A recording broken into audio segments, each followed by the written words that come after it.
এখন মোটামুটি RRB group ডির পরীক্ষা চলছে এবং এরপরে এসএসসি সিডির সি এবং ডি এর পরীক্ষা রয়েছে এবং দুটো পরীক্ষার ক্ষেত্রেই কারেন্ট অ্যাফেয়ার্স কতটা গুরুত্বপূর্ণ এটা আমরা সবাই জানি।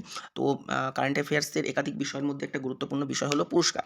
তার মধ্যে আমরা কিছু পুরস্কার আজকে দেখব, যেমন অস্কার পুরস্কারটা ২০২৫ সালে যে অস্কার প্রাপ্ত হয়েছে কোন কোন বিষয়ে এবং সেটা আমরা দেখব এবং কে পেয়েছেন। প্রথমেই রয়েছে ২০২৫ সালে ২০২৫ সালে অস্কার পুরস্কার প্রাপ্ত সেরা ছবি কোনটি ছিল? সেটি হলো 'আনোরা'। আমরা এখানে দেখতে পাচ্ছি সেটি হলো 'আনোরা' এবং ২০২৫ সালে অস্কার পুরস্কার প্রাপ্ত সেরা পরিচালক কে? সেটা হলো শন ব্রেকার। সেটি হলো শন ব্রেকার। ইনি কে ছিল? ইনি হলো এই 'আনোরা' চলচ্চিত্রেরই পরিচালক ছিল ইনি।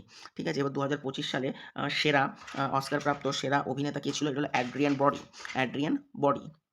এবং ২০২৫ সালে অস্কার প্রাপ্ত সেরা অভিনেত্রী কে ছিল? এটা হলো অভিনেতা ছিল এবং অভিনেত্রী যদি বলা হয়, ইনি দেখো অভিনেত্রী কে ছিল? তাহলে মাইকি ম্যাডিসন। এবার অস্কার পুরস্কার যেমন হলো সেরকম আরও একাধিক পুরস্কার রয়েছে, সেটা আমরা সকলেই প্রায় জানি। এর মধ্যে আরেকটা পুরস্কার হলো বাফটা পুরস্কার। এবার ২০২৫ সালে বাফটা পুরস্কার প্রাপ্ত সেরা ছবি কোনটি ছিল? সেটি হলো 'কর্নফ্লেক'। এবং ২০২৫ সালে বাফটা পুরস্কার প্রাপ্ত সেরা পরিচালক কে?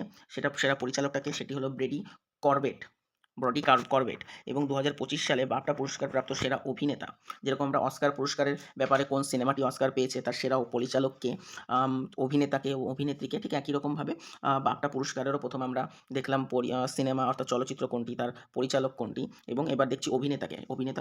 ছিলেন অড্রিয়েন বডি। এবং যদি বলি অভিনেত্রীকে, তাহলে মাইকি ম্যাডিসন। তাহলে এবার বাফটা পুরস্কার হলো, তারপর আরেকটা গুরুত্বপূর্ণ পুরস্কার আমরা জানি, সেটা হলো ম্যান বুক ইন্টারন্যাশনাল পুরস্কার। সেটি কে পেয়েছে? ২০২৫ সালে ম্যান বুক ইন্টারন্যাশনাল পুরস্কার কে পেয়েছেন? বানু মুস্তাক। ইনি একজন ভারতীয়।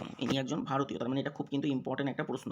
এটা কিন্তু খুব একটা গুরুত্বপূর্ণ প্রশ্ন যে ২০২৫ সালে ম্যান বুক ইন্টারন্যাশনাল কোন দেশের একজন নাগরিক পেয়েছে? সেটি হলো ভারতের। এবার জ্ঞানপীঠ পুরস্কার আমাদের সকলের পরিচিত জ্ঞানপীঠ পুরস্কার। ২০২৪ সালে কোন ব্যক্তি জ্ঞানপীঠ পুরস্কার পেয়েছিলেন? সেটি হলো বিনোদ কুমার শুক্লা।